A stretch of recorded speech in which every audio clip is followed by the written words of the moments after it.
अस्सलाम वालेकुम नादरीन, मैं हूं Ibrahim comber. Nadreen, election commission ने एक ख़त लिखा है वफाकी हुकूमत को, और उस ख़त को देखकर मुझे मीर तकी मीर साहब का एक शेर याद आ रहा है कि मीर क्या सादा हैं, बीमार हुए जिसके सबब उसी अतार के लोंडों से दवा लेते हैं।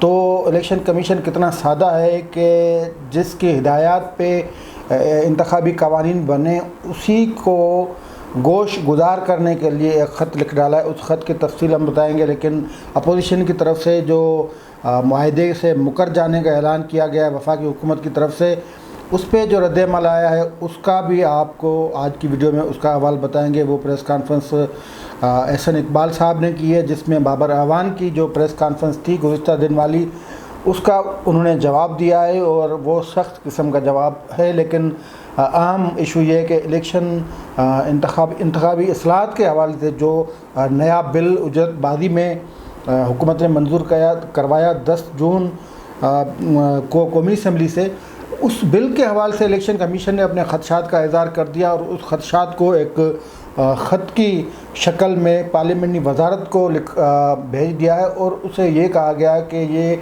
वज़ीर-ए-आज़म साहब के गोश गुजार करें गुजारिशात, क्योंकि जो इलेक्शन एक्ट 2020 मंजूर करवाया गया है वो उसकी तकरीबन जो 12 शिक्के हैं वो आइन के ख़िलाफ़ हैं। हम आपको इस वीडियो में बताएंगे कौन सी शिक्के इलेक्शन कमीशन ने उनकी निशानदेही की है कि कौन सी शिक्के आइन के ख़िलाफ़ हैं, कौन सी इलेक्शन कमीशन क्या मतलब जो कवानीन नए लाए जा रही हैं उसमें से कौन सी तब्दीली की जा रही है। इलेक्शन कमीशन ने वाज़ेह तौर पर लिखा है न फ़कत ये आइन की ख़िलाफ़ वर्जी है, लेकिन जो सुप्रीम कोर्ट का जो फ़ैसला है उसकी भी खिलाफ वर्जी है। उसके अलावा जो इसमें इलेक्शन कमीशन के जो इख्तियारात हैं उसको छीनने की कोशिश की गई। उस ख़त का तफसील हम बताएंगे, लेकिन उससे पहले हम एहसन इकबाल की प्रेस कॉन्फ्रेंस का हवाला दें। वो लाहौर में प्रेस कॉन्फ्रेंस की बुनियादी तौर पे इसी कानून और जो 10 जून को 21 कानून बुलडोज़ किए गए थे, 21 बिल बुलडोज़ किए गए थे डिप्टी स्पीकर की तरफ से कौमी असम्बली में, उस पर अपोजिशन ने एहतजाज किया और फिर अपोजिशन को मनाया गया, और स्पीकर ने कौमी असम्बली में ऐलान किया था कि एक कमेटी बनेगी जिस कमेटी के ज़रिए वो तमाम कवानीन उन पर नज़रसानी होगी, उसमें तरामीम होगी या वो कानून वापस होंगे, क्योंकि 21 के 21 जो बिल थे वो धड़ल्ले से मंजूर करवा लिए गए थे। उस पर अपोजिशन ने ये एतराज़ किया था कि ये तरीका जो है वो आइन और कवानीन के ख़िलाफ़ ये तरीका अख्तियार किया गया, जिस पे एक कमेटी बनाई गई। फिर अपोजिशन की तरफ से बातचीत भी हुई, और स्पीकर ने उस बातचीत के नतीजे का ऐलान करते हुए यह कहा कि इन तमाम बिल्स को रिवाइज़ किया जाएगा, उनमें तरामीम ली जाएंगी या जो बिल वापस करने होंगे वो वापस करेंगे। लेकिन अभी वो कमेटी बनी ही नहीं। हुकूमत की तरफ से ये ऐलान कर दिया गया कि कोई बिल वापस नहीं होगा, और ख़ास तौर पे जो बड़ा मुतनाज़ा बिल जिस पे इलेक्शन कमीशन ने ख़ुद एतराज़ किया है, इलेक्शन एक्ट 2020, उसको तो वापस किसी सूरत में नहीं लिया जाएगा।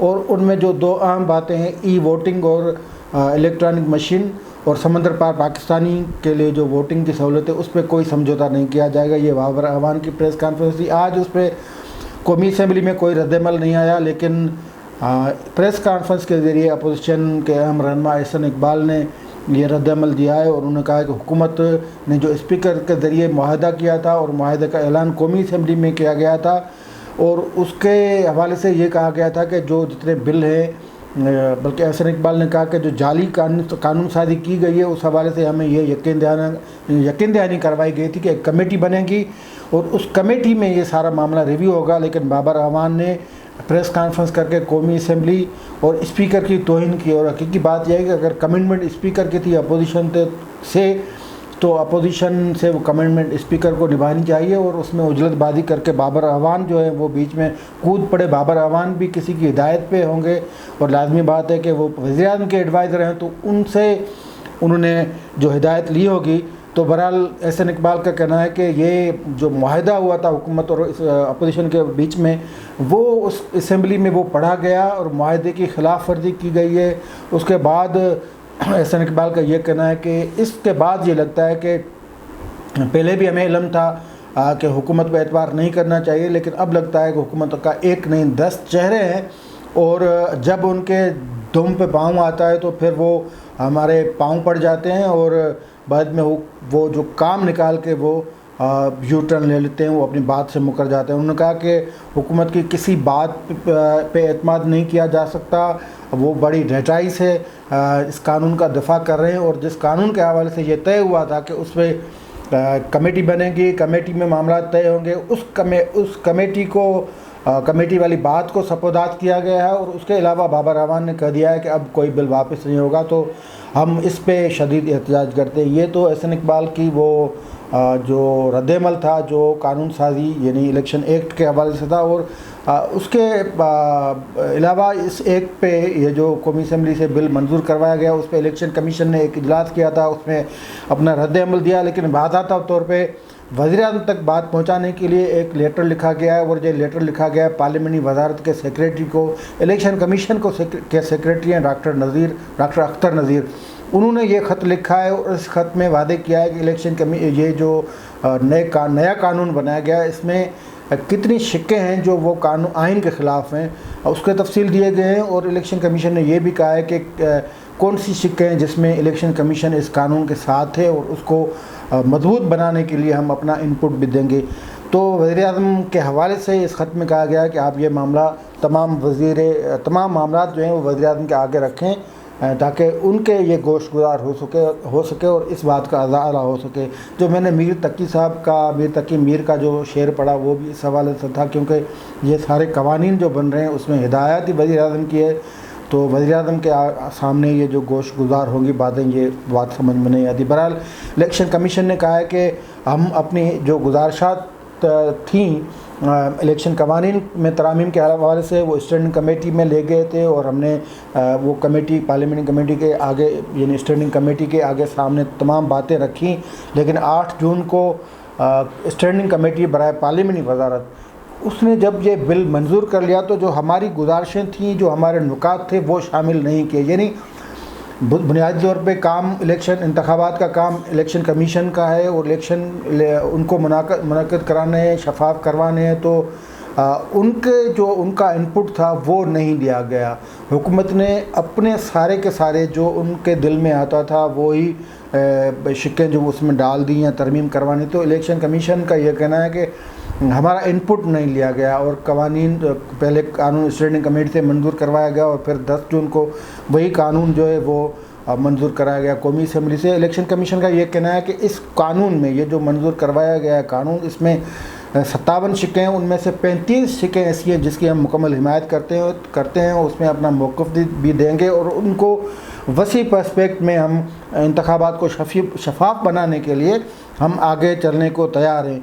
लेकिन इस कानून के अंदर कई इतनी शिक्कें हैं यानी 35 अगर उनके साथ इलेक्शन कमीशन है तो 12 बाकी बच जाती हैं। तो 12 शिक्कें ऐसी हैं इलेक्शन एक्ट 2020 की, यानी इलेक्शन एक्ट 2017 में तरमीम करवाने के लिए जो बिल लाया गया है उसका नाम इलेक्शन एक्ट 2020 है। तो 12 शिक्के उसकी इलेक्शन कमीशन ने वो मुस्तरद कर दिए हैं और आगे चल के वो उन शिक्कों के जो तफसील भी बताते हैं। लेकिन इलेक्शन कमीशन ने कहा है कि न फ़कत इस कानून के वो शिक्के आइन के ख़िलाफ़ हैं बल्कि इलेक्शन कमीशन के वो दिए हुए आइनी जो इख्तियार हैं उसके ख़िलाफ़ भी हैं, जबकि कुछ इंतज़ामी मामलात ऐसे हैं जो आइन में इलेक्शन कमीशन को दिए गए हैं उसके ख़िलाफ़ भी हैं। जैसा कि आइन के आर्टिकल 219 जो कि इलेक्ट्रिक जो वोटर लिस्टें हैं उसको बनाने का काम इलेक्शन कमीशन को सौंपा गया आइन की तरफ से। लेकिन इस जो कानून बना है इस कानून में उसमें तरमीम कर दी गई है, क्योंकि इलेक्शन कमीशन को ही ये हुक्म दिया गया आइन की तरफ से कि वो वोटर लिस्ट अपडेट करते रहें। उस अपडेट कम करने का काम इलेक्शन कमीशन का है, लेकिन उन्होंने ये फिर दे दिया है नादरा को। तो उसके अलावा आर्टिकल 222 वो कौमी असम्बली और सूबाई असम्बली के जो इंतखाबात के हवाले से या उनकी जो नशस्तें हैं वो आबादी के बुनियाद पर रखने की बात करता है। लेकिन अब यहाँ पे इस कानून में ये कहा गया है कि वोटर लिस्टों के बुनियाद पे वो आप हल्का बंदी करें, मतलब जो नशस्तें हैं वो हल्का बंदियों के बुनियाद पे होती हैं और हल्का बंदियाँ जो हैं वो आबादी के बुनियाद पे की जाती हैं, वो जो इलेक्शन मतलब आइन जो कहता है उसके मुताबिक। लेकिन अब इस कानून के तहत ये कहा गया कि आप हल्का बंदियाँ जो है वो रजिस्टर्ड वोटर के बुनियाद पे करें। इसकी तशरीह फिर एहसन इकबाल ये कह रहे थे कि अगर रजिस्टर्ड वोटर के बुनियाद पे आप करेंगे तो जो छोटे सूबे हैं जहाँ पे कम रजिस्टर हैं वोट कम रजिस्टर हैं वहाँ की तो फिर सीटें ही कम हो जाएंगी। तो ये अब अभी तक बात ट्रांसफ़र नहीं हुई या समझ में नहीं आई कि हुकूमत गेम खेलना क्या चाह रही है और छोटे सूबों से क्या मतलब जुल्म किया जा रहा है, उनकी वफाक में नुमाइंदगी किस तरह कम करने जा रही है। इलेक्शन कमीशन ने फिर आगे वो तमाम जो इस कानून की जो शिकें हैं उनका हवाला दिया। उन्होंने कहा कि ये इस तरमीम जो आप हुकूमत ने जो कानून मंजूर करवाया उसकी जो शिक नंबर 24 है, शिक नंबर 26, शिक नंबर 28, 29, 30, 31, 32, 33, 34, 36 और 44 जो है वो आइन के शिक 219A और 222 जो हैं उनके ख़िलाफ़ वर्दी है। यानी वो जो शिकें जो आइन ने इलेक्शन कमीशन को इख्तियार देने के लिए जो आइन में मौजूद हैं, जिसके तहत इलेक्शन कमीशन तमाम काम करता है। इलेक्शन कमीशन कौमी असम्बली के इंतखाबात, सूबाई असम्बली के इंतखाबात और मकानी हुकूमत के इंतखाबात का जो सिस्टम है जो मैनेज करता है या जो इंतज़ामी मामलात हैं वो जो होल्ड करता है, उसकी ये शिकें ख़िलाफ़ वर्जी कर रही हैं। तो इलेक्शन कमीशन ने कहा कि इस तरह जो आइन ये जो इस नया कानून है इसकी शिक 17 है वो आइन के आर्टिकल 51 के ख़िलाफ़ है, जिसमें हल्का बंदियों की बात की गई। अब फिर हल्का बंदियों वाली बात आ गई। पहले तो इलेक्शन कमीशन हल्का बंदी मतलब वो जो आइन में कहा गया कि सूबाई और कौमी असम्बली के जो हल्के होंगे वो आबादी के बुनियाद पर तय होंगे, ये आइन की बात है। तो ये इलेक्शन कमीशन कह रहा है कि उसमें तकबंदी जो हल्का बंदियाँ उसकी बात आबादी की बुनियाद पर की गई है। इसी तरह सेक्शन 122 जे इलेक्शन एक्ट की बात करें, सेक्शन 122 में इलेक्शन कमीशन को ये कहा गया है कि जो सीक्रेट वोट की जगह ओपन बैलेट जो है वो इस्तेमाल होगा। लाजमी बात है ये जो सारे speaker, deputy speaker, senate chairman, senate इंतखाबात जो होते हैं वो सीक्रेट बैलेट के ज़रिए होते हैं, तो वो एक आइनी मसला और सुप्रीम कोर्ट ने उसको वादे कर दिया था।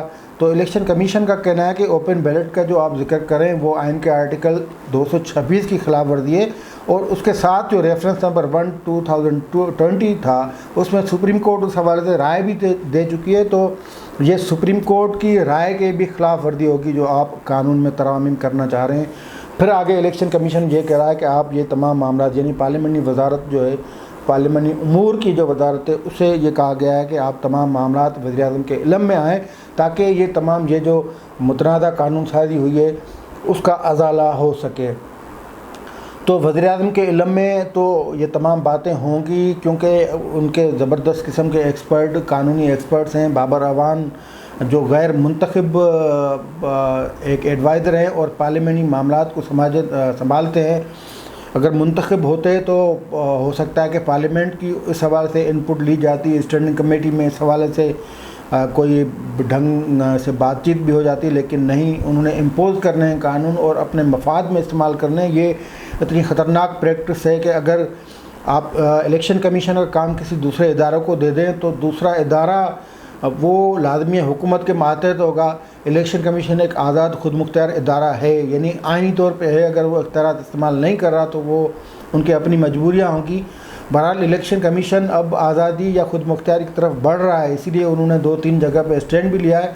अब वो हो सकता है कि पुरानी प्रैक्टिस ख़त्म हो चुकी हो या होने जा रही हो। अदारे आस्ते आस्ते वो सबक भी सीखते हैं। तो जब इलेक्शन कमीशन अपनी आज़ादी और ख़ुद मुख्तियारी की तरफ बढ़ता जा रहा है तो इसमें हुकूमत रुकावट बन रही है और उसके जो पावर्स हैं वो स्नैच करके दूसरे इदारों को दे रही हैं। अब फ़र्ज़ करें कि इलेक्शन कमीशन के इख्तियार आप नादरा को देंगे तो नादरा के ऊपर वफाकी हुकूमत बैठी हुई है, नादरा के ऊपर इंटीरियर मिनिस्टर बैठा हुआ है, तो लाजमी इंटर मिनिस्टर फोर्स करेगा नादरा को।